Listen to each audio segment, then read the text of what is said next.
wait. I want to talk about JJ for a second. Oh, okay, yes. Yes.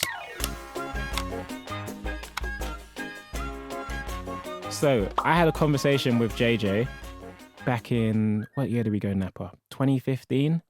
We're in Napa. We were on our way to a Chris Brown show, and JJ's started doing music. So he's gonna chat with Chris Brown and whatever. And he's talking to me, and he's like, "Oh, you should do music, man. You should do music." And JJ is someone that's kind of always pushed me to do this stuff. You know, he has fun with it, and he knows that I would have fun with it as well. But I was a bit more apprehensive, a bit more hesitant, and then eventually we did the Christmas song, we did Destined for Greatness, and Jay was like, "See, I told you. Like, he made me promise back in 2015 that we'd eventually do a song. So I want to shout out JJ because he's always been like that. And even like, it's really annoying because on the internet, you get a lot of people trying to compare and trying to, you know, pit you against each other. Mm-hmm. But even despite all that, you'll have loads of people pitting me against JJ going, "Oh, Tobi this, Tobi's that, JJ's this, JJ's that." Even despite all that, he still pushes me to do stuff. And he's like the most excited for me when I'm like, "Oh, I've got this coming out, or I've got that coming out." He's like, "Oh, I can't wait to hear it."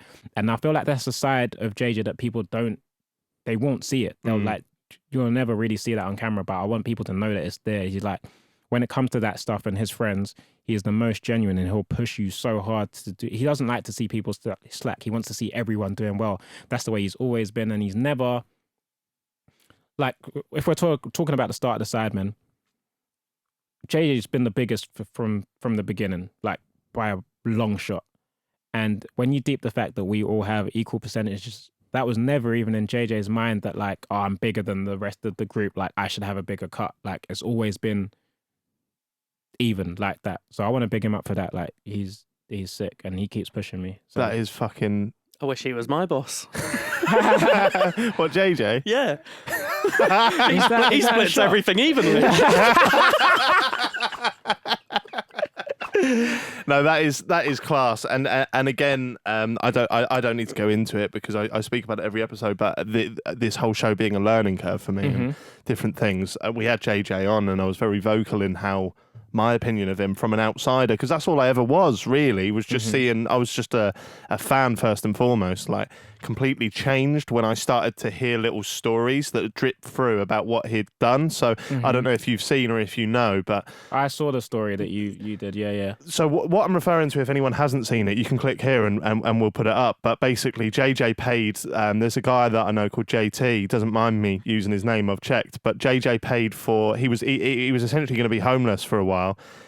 The stars aligned and he ended up getting on a Call of Duty lobby or something with JJ, and they became friends.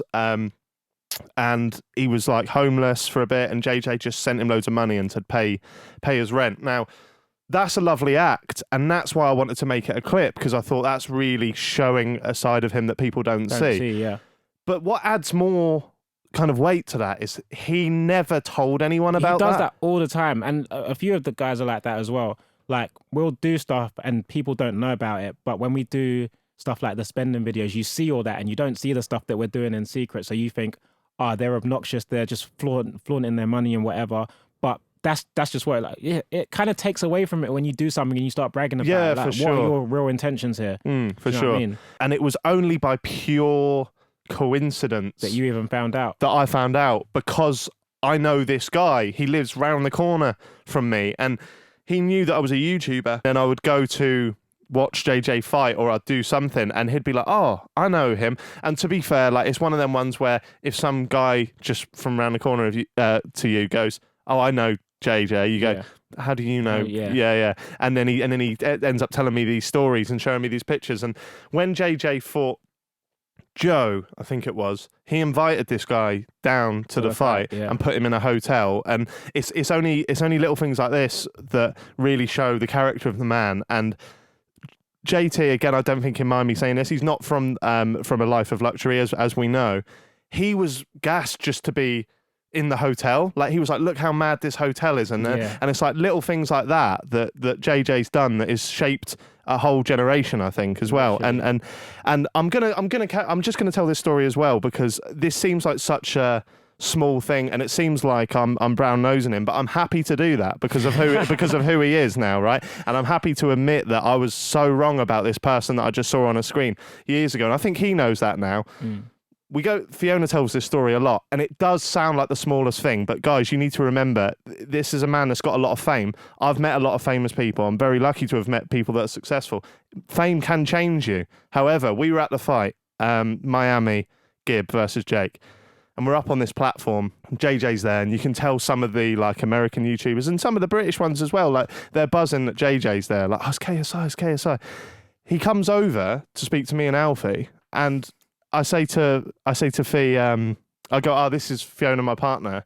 And he just turns around, he puts his hand out and he goes, hi, I'm JJ. And he goes, shake a hand. And Fiona was like, that's mental because I know who you are. You're KSI. But even the fact that you're saying like, oh, and he was so lovely and so polite. And like, just the fact that he was so giving with his time. I think he sat with me and Alf and spoke to us for about 15 minutes. So it's like, one of your better pals is now fighting. You've got so much shit going on. There's people literally stood behind this table waiting to talk to you and he's just got time for people. And it's just so fair fucking play to him. And we're all really normal like that. Like, despite all the internet fame or whatever you want to call it, like we see ourselves as normal people, and that's how we interact with each other as normal people. Do you know what I mean? Yeah. And we'll always do that with the people around us. Sometimes you have to kind of take a little step back because people get weird, and you have to kind of set a boundary. But for the most part, as long as you treat me or any of us as a human being, that's what you're going to get treated back. Do you know what I mean? For sure. I think being like that and having personalities like that, though, is what makes these 100k videos still relatable. Like, no one can relate to that money, but they're still relating to the people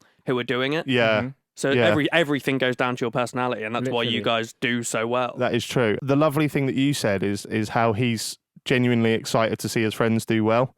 Because that is the true... that really shows somebody's true character. A quick story that I've told on the pod before, but I've not told to you. Growing up, I had 3 mates, and 2 of them I'm still friends with today. One of them I'm not, for reasons that will become clear. But the 2 that I grew up with were called Westy and Mark, and all 3 of them lads, they were with me way before I was a YouTuber. And the one who's not around anymore, he was very jealous and didn't like it. And this moment sums up true friendship over... We went to V Festival and must have been on about 20k subs at the time. And it was the first ever time... I remember the first single time I got recognised and asked for a photo was a day before V Festival, and we were buying some festival clothes. We get to the festival, and that had been the first time since my channel was featured on the homepage that we were put around like that kind of demographic. Yeah. I think I got recognised about 15 times over the course of a weekend. My mate that I'm not friends with anymore, he's turned around and he's gone, this is fucking ruining our weekend. Like, it's taken so long. Like, fucking hell, just you need to hurry up. And I've turned and looked at my other mates, and their mouths are open. They're like, this is the coolest thing I've ever seen in my life. And that really shows the difference in character. Yeah, and I imagine that's how JJ is, even with all his success, when he sees you boys also fucking smashing your own lanes. The good thing about us is that we help not only push each other to do well, but we help keep each other grounded as well. Yeah. And we rip into each other about everything. Like, there's a Sidemen Clubs video where JJ can't say a word right. His comedic timing is off, and then he has a voice crack at the end to ruin it. And we're just creasing at him, and he's just laughing and taking it all in. But like, we'll rip into each other, and there's no yes men in the group. If you do something wrong, we'll tell you you're doing something wrong, and we all deal with that. But we all push each other to do so well at the end. We're all happy for each other when we succeed, and I think that's why we work so well. I'm going to get the seasoned vets in for this. Ethan and Harry, they're drinkers. They'll guide me. They'll know everything. Best and worst decision of my life.